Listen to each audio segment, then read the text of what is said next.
Mais uma vez, bom dia, a paz do Senhor para todos os ouvintes. É com alegria que estamos aqui servindo ao Senhor, mais uma vez, no programa Panorama Bíblico. Vamos meditar, falar nesta oportunidade, o Evangelho do Filho de Deus.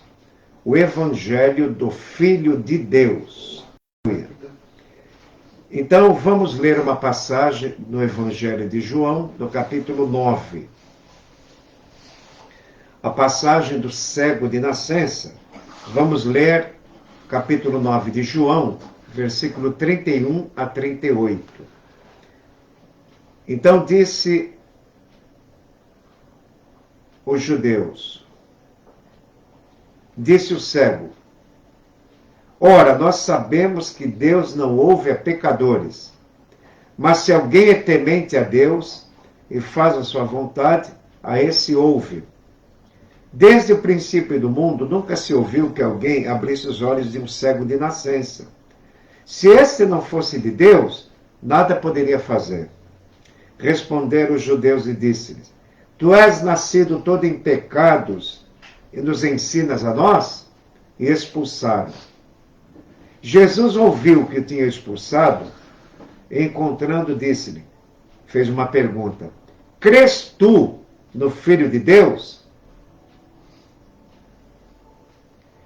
E o cego respondeu e disse: quem é ele, Senhor, para que nele creia? Jesus lhe disse: tu já o tens visto, e é aquele que fala contigo. Então o cego disse: creio, Senhor, e o adorou. Senhor, aqui está a tua palavra. Aquele cego que o Senhor curou era cego de nascença. Tamanha alegria entrou naquele coração de poder enxergar as coisas naturais e também espirituais. Me dá a tua bênção na exposição dessa palavra, em nome de Jesus. Amém.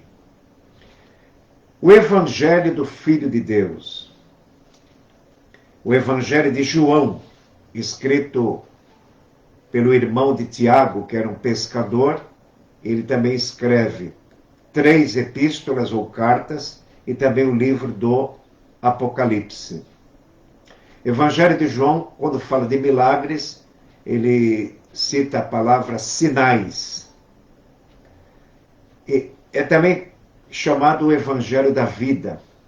É também chamado o Evangelho do Espírito Santo, porque no Evangelho de João tem ensinamentos que não tem em outros evangelhos a respeito do Espírito Santo. João 14 e João 16. João 14, Jesus fala que o Espírito Santo veio para ensinar e nos fazer lembrar. Já em João 16, diz que ele é o Espírito da verdade, que nos guiará em toda a verdade e glorificará o nome de Jesus. Então, Evangelho de João é o Evangelho que fala do Espírito Santo. E aqui temos uma passagem muito importante. Jesus cura um cego de nascença. E os judeus interrogam seus pais, e os seus pais, com medo dos judeus, e até disseram: olha, perguntai a ele mesmo, que ele já tem idade, ele responderá por si mesmo. Mas eu quero chamar a atenção dos irmãos e ouvintes, que Jesus fez uma pergunta. Quando os judeus expulsaram o cego, que estava começando a ensinar a verdade sobre Jesus, ele mesmo falou: Deus não ouve pecadores. Deus não ouve pecadores praticantes. Deus ouve pecadores justificados. Em 1 Pedro 3, 12, está escrito: os olhos do Senhor estão sobre os justos, e os seus ouvidos atentos às suas orações. Mas o rosto do Senhor é contra os que fazem males. Os que fazem males. Então, o cego acertou, como Pedro mais tarde escreveria na sua epístola. O cego acertou. Deus não ouve pecadores ímpios. Deus ouve pecador justificado, que não vive pecando. Se alguém é temente a Deus, a esse ouve. Mas pecador que vive na prática da impiedade, Deus não ouve. E quando os judeus o expulsaram, Jesus viu que tinha expulsado, fez uma pergunta: tu crê no Filho de Deus? E o cego responde: quem é ele, para que nele creia?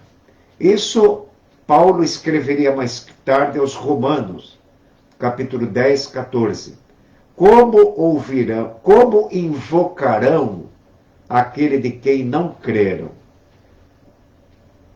E como crerão naquele de quem não ouviram? Então Jesus fez uma pergunta: crês tu no Filho de Deus? Ele não diz: tu crê em Jesus, em mim, que sou Jesus? Não. Jesus é o nome humano. Jesus revela a sua humanidade. Nascido em Belém, criado em Nazaré. Mas ele é muito mais do que humano. Ele é divino, Filho de Deus, bendito.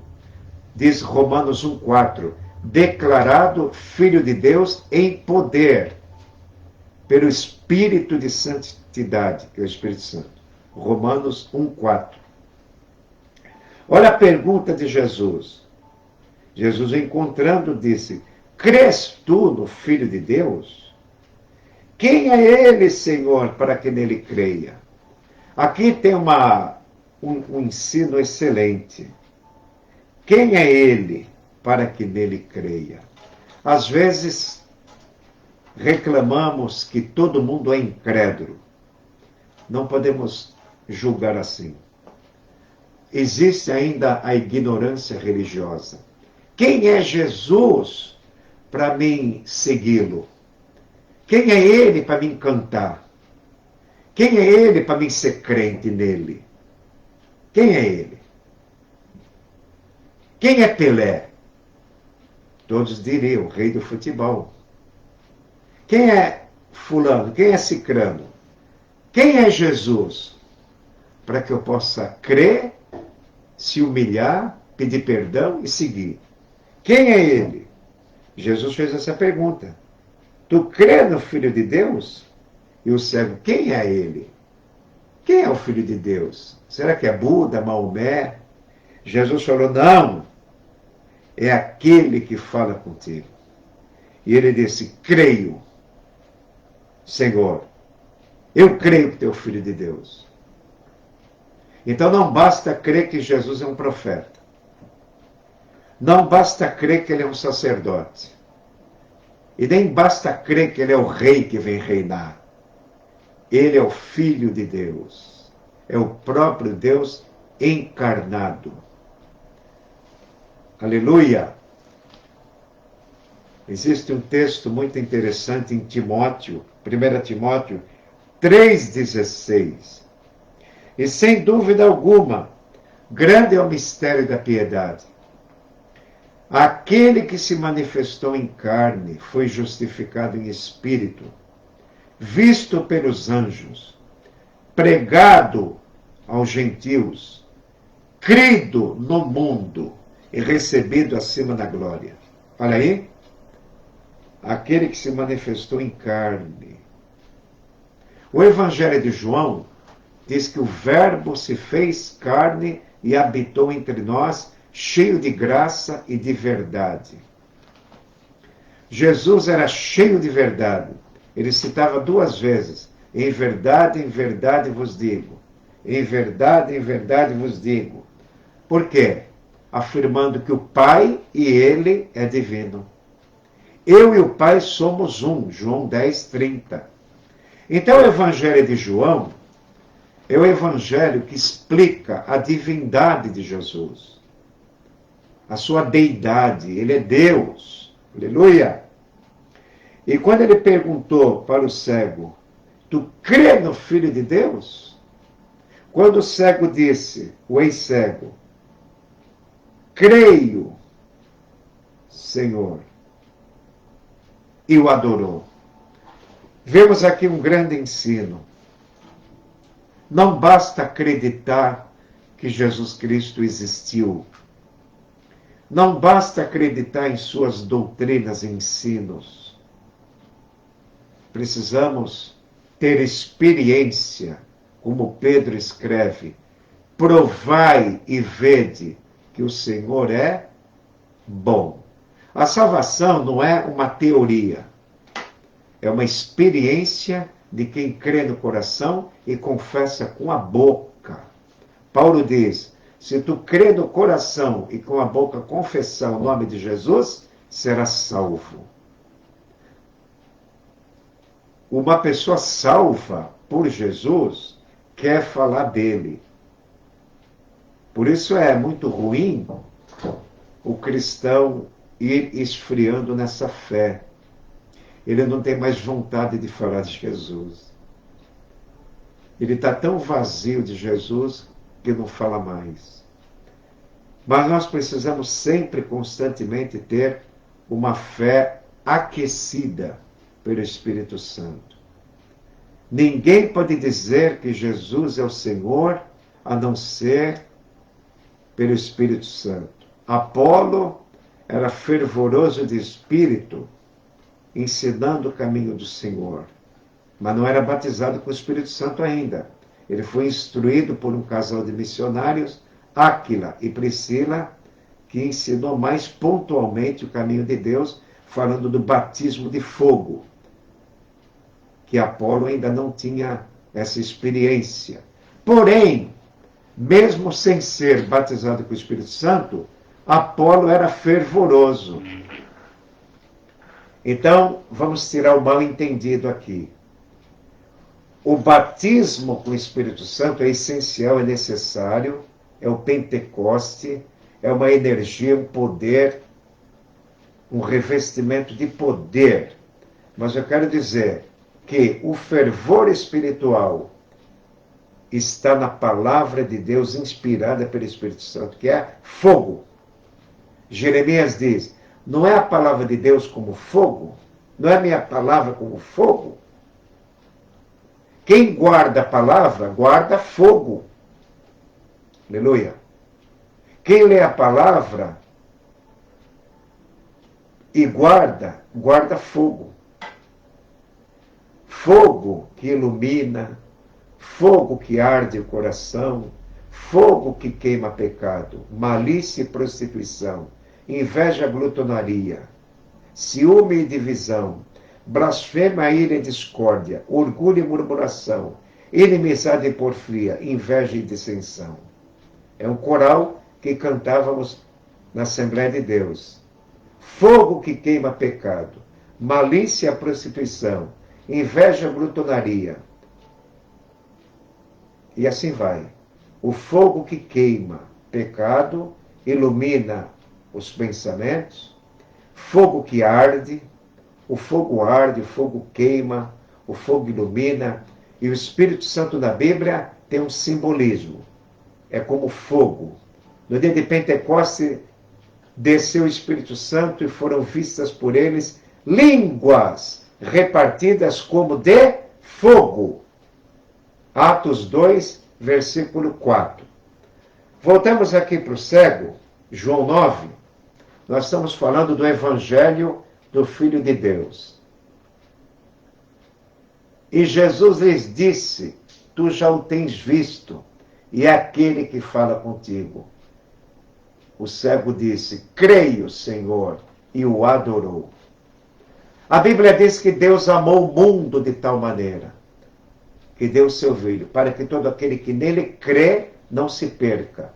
Surge uma pergunta desse texto conhecido da Bíblia, o texto áureo, João 3,16. Pode uma pessoa que crê em Jesus se perder? Claro, sim. Talvez a maioria.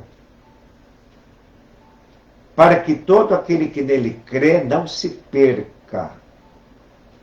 Então, vemos que a crença em Jesus não pode ser uma teoria, uma crença mental. Não pode ser apenas concordar com a verdade. Tem que ter no coração. É por isso que precisamos orar, se humilhar de tal forma, depender do Senhor, para que a sua palavra possa permear nossa vida, nosso coração. Eu conheci um irmão em Vicente de Carvalho, ele era mudo, bem baixinho, e a gente vinha pegar as barcas para Santos, e ele, conversando comigo, só fazia 2 gestos, 3 gestos. Apontava o dedo para cima, batia no joelho e batia no coração. Não, perdão. Ele batia primeiro no joelho, apontava para cima e para o coração. Ele batia no joelho, apontava para cima e para o coração. Eu falei, meu Deus, o que quer dizer isso aí? Eu vim entender mais tarde que ele saiu da igreja, ele não era surdo, mas era mudo. Ele escutava a palavra, mas na conversa comigo eu só entendia isso, que para guardar tem que orar. Ele batia no joelho, oração, falar com Deus, para guardar a palavra. Paulo diz a Timóteo, guarda a palavra pelo Espírito Santo que habita em nós. Vai guardando coisa boa no depósito. Por isso que o crente tem que tomar muito cuidado hoje com a multiplicação da iniquidade na era tecnológica. Antigamente se conhecia um crente por 2 razões, 3. Crente não fuma, não bebe, não vê televisão e não vai para cinema. Não era assim que se conhecia os crentes? O que é um crente? No Rio de Janeiro se chamava os bodes. Eles não fumam, não bebem, não vê televisão e não vai para cinema. Hoje tem que tomar muito cuidado com o cinema, né? Que está na sua mão direita. Não saber clicar. Nunca o pecado foi tão perto e tão íntimo. Agora, a tentação não tem nada a ver com o pecado, né? A tentação do pecado é uma distância entre céu e inferno. Jesus em tudo foi tentado, mas sem pecado. Hebreus 4,15 e Hebreus 2,18. Em tudo foi tentado, mas sem pecado. Ele não cedeu ao fracasso espiritual. Jesus em tudo foi tentado. Satanás mostrou para ele as concupiscências dos olhos, a concupiscência da carne e o orgulho da vida. Tudo isto te darei se prostrado me adorares. Jesus falou, vai-te, Satanás, porque está escrito. Olha o valor de saber o que está escrito. É perigoso não saber o que está escrito. Você sabe o que está escrito? Quanto tempo gastamos lendo a Bíblia por dia? Se você for um cristão frio, você pode até pensar assim, crente não faz nada, só lê a Bíblia? Esse é um pensamento maligno. Não pode ter isso no nosso coração. Os incrédulos e talvez nossos familiares que não creram ainda, podem pensar assim. Por exemplo, eu fiz o seminário e às vezes fazíamos trabalhos para entregar para o professor, trabalhos e tal. Então nos reunimos em certa casa. Uma vez, algumas moças e rapazes foram na minha casa para fazer trabalhos, para entregar para o professor, trabalho de homilética, trabalho de prática pastoral, várias matérias. E quando uma irmã japonesa chegou em casa, ficamos ali 1h30 fazendo o trabalho, ela despertou uma curiosidade pelo meu pai. Meu pai estava aproximadamente 45 minutos lendo a Bíblia na mesa da cozinha. E nós fazíamos o trabalho na sala. E ela observou o tempo que o meu pai lia a Bíblia. Ela falou: Augusto, meu Deus do céu, o tempo que nós estamos aqui falando de tanta coisa do trabalho, seu pai grudado na Bíblia, como é que ele consegue? Falei: irmã, como é que você consegue fazer um seminário e não consegue ler a Bíblia? Está vendo? Como nós somos muito teóricos e temos pouca vivência com a palavra, com o Espírito Santo. Mas isso é muito importante, você ter essa preocupação em ler a Bíblia, porque ela vai aquecendo, aquecendo, aquecendo a nossa fé. Se você permitir que a frieza, a indiferença te domine, você vai ficar que nem Demas. Demas era um cooperador de Paulo, e Paulo escreve a Timóteo, na sua segunda carta, capítulo 4, verso 10. Paulo diz a Timóteo: Timóteo, o cooperador Demas me desamparou, amando o mundo, e foi para a Galácia, e Tito foi para a Dalmácia. Só Lucas está comigo. Então, Demas, a Bíblia não diz que ele se desviou. Talvez ele continuou sendo crente, mas ele abandonou o ministério. Ele não queria compromisso com Paulo. Ele não queria mais viajar.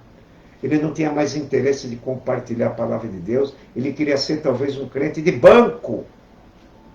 Demas, um crente de banco. Um crente que não mede nenhum sacrifício. Um crente, assim, parado. Uma vez eu estava em Santo André, num congresso, ouvindo Paulo Romero. Eu conheci ele, eu era solteiro, fui num congresso em Santo André, e Paulo Romero dizia assim numa mensagem: não basta ser um crente bom, não basta ser um crente sincero, não basta ser um crente exemplo. Eu falei: o que ele vai falar? Ele diz: você tem que ser um crente alegre, contagiante, cheio do Espírito Santo.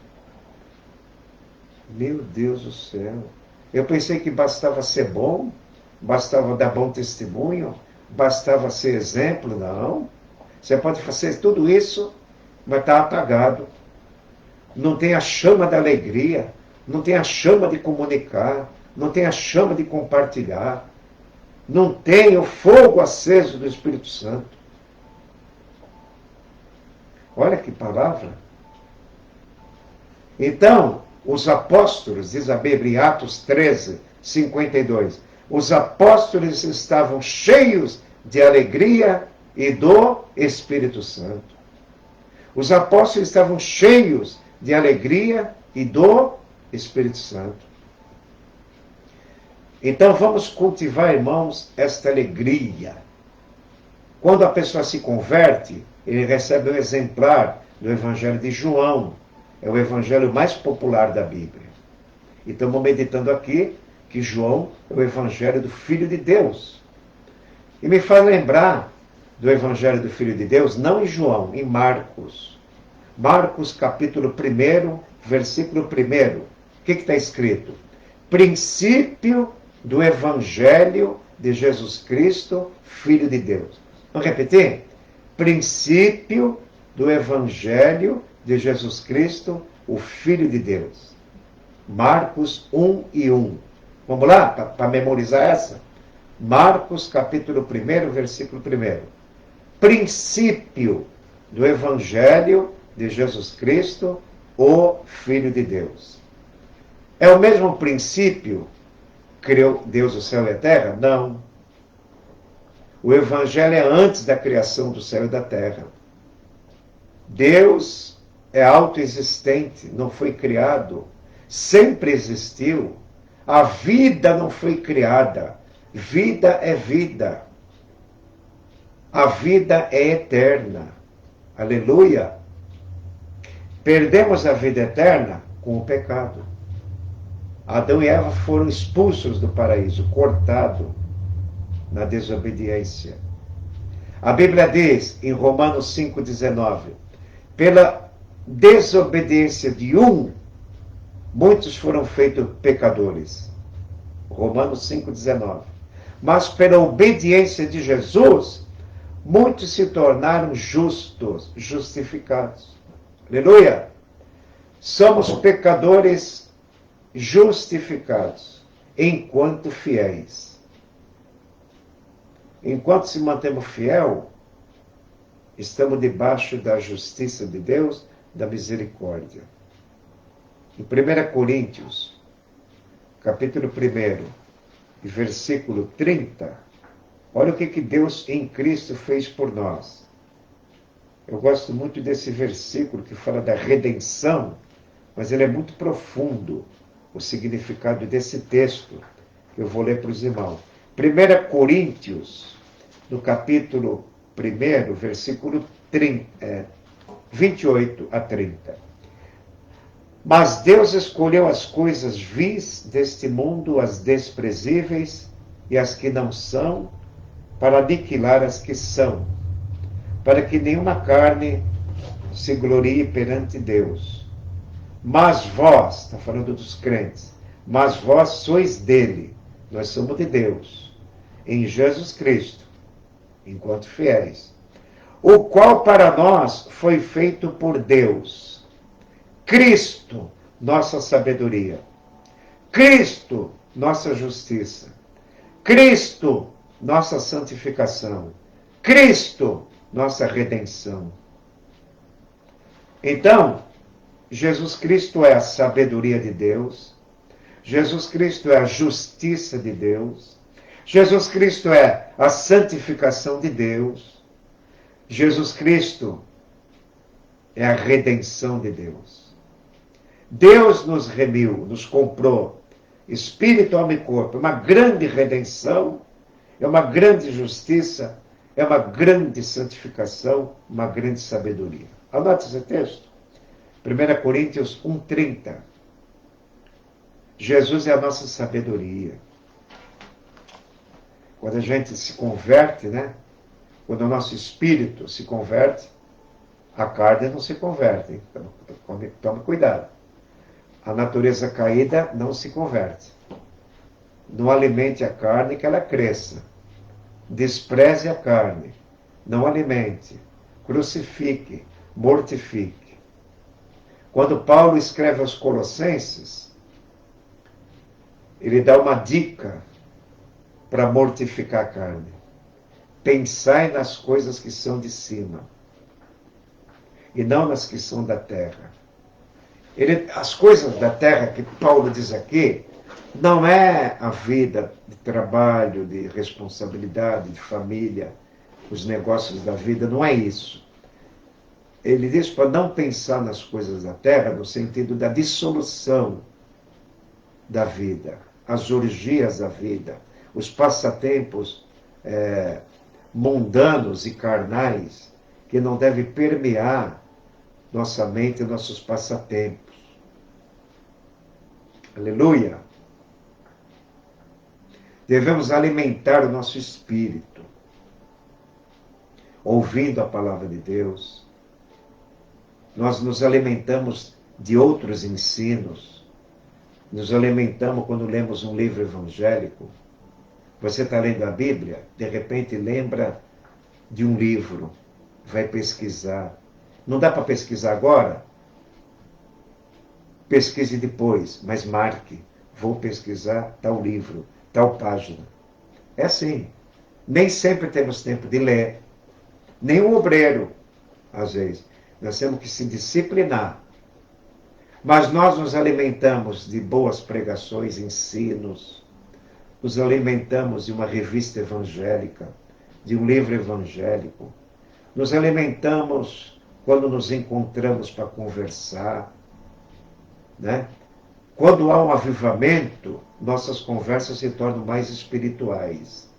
Quando há um avivamento, há um novo interesse de espalhar o evangelho. Quando há avivamento, a nossa linguagem muda. Quando há avivamento, os interesses espirituais estão em primeiro lugar. Quando há avivamento, ao novo interesse pela palavra de Deus. Temos que pedir um avivamento. Como diz o Salmo 119, 93. A tua palavra me vivificou. A pessoa vai para a praia, se bronzear. Ela não fica 5 minutos. Fica um determinado tempo para se bronzear com o sol natural. Você quer se aquecer com o sol da justiça? Se exponha ao calor da Bíblia. Você quer aquecer tua fé? Você quer ser uma pessoa mais fervorosa, mais alegre nas coisas de Deus? Se exponha ao calor da Bíblia. Fazendo aqui uma comparação, aqueles que vão à praia se bronzear, não é pecado ir na praia. O pecado é a intenção. O que você vai fazer na praia, né? Precisamos ter cautela de não pregar o evangelho medíocre. Evangelho que tudo é proibido, tudo é pecado. Não. Temos um bom senso e temos discernimento do que é bom e do que não é. A vida cristã é uma vida maravilhosa. Não é uma vida que tudo é proibido. Não. Você vai crescendo na graça, no conhecimento, no discernimento, e você vai balanceando aquilo que pode, aquilo que não é correto, aquilo que é. O Evangelho é a sabedoria de Deus para viver, né? Você não vai viver emburrado, chateado, triste, como um santarrão. Não. Você é alegre, contagiante. Como eu falei ontem aqui, um crente bem-humorado. Aleluia! Eu conheço crente sério e brincalhão. Já conhecemos crentes carnais que são carrancudos. É a teologia, como disse Walter Brunelli, a teologia da cara feia. Isso não tem na Bíblia. Temos que ter alegria, né, contagiante. Não a teologia da cara feia, né? A teologia do santarrão. Eu conheci um irmão, quando era novo convertido, ele falou assim, ele parou o carro do pastor, o pastor abriu o vitrô, ele falou, pastor, descobri uma doutrina da Bíblia. O que é, irmão? O jovem não pode casar. Mas por que, irmão? Porque casar é pecado. Temos que ser santo. Sabe o que o pastor respondeu? Irmão fulano, não quero falar o nome dele, irmão fulano, seja mais convertido e menos santarrão. Seja mais convertido e menos santarrão. Se o sexo é dom de Deus, é maravilhoso, é prazeroso, dentro da palavra de Deus, o homem de Deus seja esposo de uma só esposa. Ponto final. Né? Está dito, é a palavra de Deus. Sim, sim, não, não. Né? O que passa disso é de procedência maligna. Voltando aqui para finalizar, crês tu no Filho de Deus? E o cego disse, creio, e o adorou. Creio que o Senhor é o Filho de Deus. Creio que o Senhor veio do céu. Creio que o Senhor me abriu os olhos, pode me levar para o céu também. Eu creio, e o adorou. E o adorou. A mulher Ciro-fenícia, cananeia, que tinha uma filha endemoniada, quando Jesus chegou naquela região do Líbano, em Tiro e Sidom, Jesus saiu de Israel e chegou no Líbano. Jesus esteve em 2 países no planeta Terra. Israel, que é o centro do universo, do mundo. Jerusalém é o centro do globo. Está em Ezequiel 5:5. Mas Jesus também foi para as partes de Tiro e Sidom, que fica no Líbano. E ali a mulher cananeia, correndo, se lançou aos pés de Jesus, e Jesus falou, não convém pegar o do pão dos filhos e dar para os cachorrinhos. Mas a mulher o adorou. Sim, Senhor, eu sei que o evangelho veio primeiro para os judeus, mas eu sou uma estrangeira. Eu posso comer das migalhinhas do pão que o Senhor tem para o judeu? E o adorou. E quando Jesus viu aquela adoração, curou a sua filha. Quando o centurião falou, tu não é digno de entrar no meu telhado, mas disse somente uma palavra, meu criado sarará. Vai, ele vive. Quando o centurião chegou, perguntou, que hora a febre o deixou? Era 7 horas. Ah, foi essa hora que Jesus falou, vai, ele está curado. Disse somente uma palavra. Irmão, nós precisamos em cada culto, em cada leitura, sempre receber uma palavra. Uma palavra, uma só palavra. Uma palavra só. Aquilo que Jesus falou para Dimas, hoje estarás comigo no paraíso. É uma palavra. Hoje estarás comigo no paraíso. Mas não disse para o outro, que não reconheceu Jesus. Mas o que reconheceu foi para o céu, para o paraíso. Um lugar consciente, um lugar jubiloso, um lugar perfeito, um lugar glorioso, indescritível. Paulo escutou palavras inefáveis, indescritíveis, que ao homem não é lícito dizer. O céu, o reino de Deus, o paraíso, deve ser a nossa meta. O que está faltando para nós é gasolina no carro. É alegria que move, como dizia um grande escritor inglês, me falha aqui a memória, ele dizia, a alegria é o eixo que move o mundo. Chesterton. Muitos pregadores, escritores se inspiram em máximas, em frases de Chesterton. Uma das frases desse inglês, ele escreveu um livro chamado Ortodoxia. E acho que é nesse livro que ele fala, a alegria é o eixo que move o mundo. Irmão, não deixa faltar alegria para mover sua fé. Faça tudo com alegria. Porque fazer as coisas sem motivação, sem alegria, é ruim. Né? Fazer as coisas com alegria é muito bom. A alegria do Senhor, ou nele, é a nossa força. Amém, irmãos? Vamos agradecer. Senhor, tu chamaste João, como nos chamaste, em outro século, em outro tempo. E através do que ele registrou, pelo teu Espírito Santo, estamos comentando aqui. Passaram séculos. É a tua palavra, que é de geração em geração. Senhor, aplica alguma coisa dessa palavra em nosso ser. Explicamos várias coisas mediante o teu Evangelho e peço a tua bênção para cada obreiro, para cada irmão que está nos ouvindo, irmã. Se tem algum enfermo, visita. Oro agora pelo pastor Edson Miranda. Senhor, toca nele. Toca. Ouve as suas orações. Vai tocando, vai fortalecendo. Em todos os sentidos que não sabemos pedir. Mas, Senhor, toma o teu servo nas tuas mãos. Abençoa a sua família. E os irmãos enfermos, Senhor, vai tocando também, abençoando. Já te peço, Senhor, que tu abençoe o culto da tarde. Nesta quarta-feira, às 15 horas.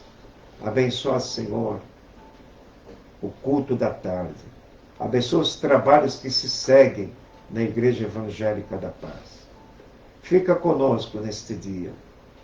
Te agradecemos por tudo, em nome de Jesus. Amém.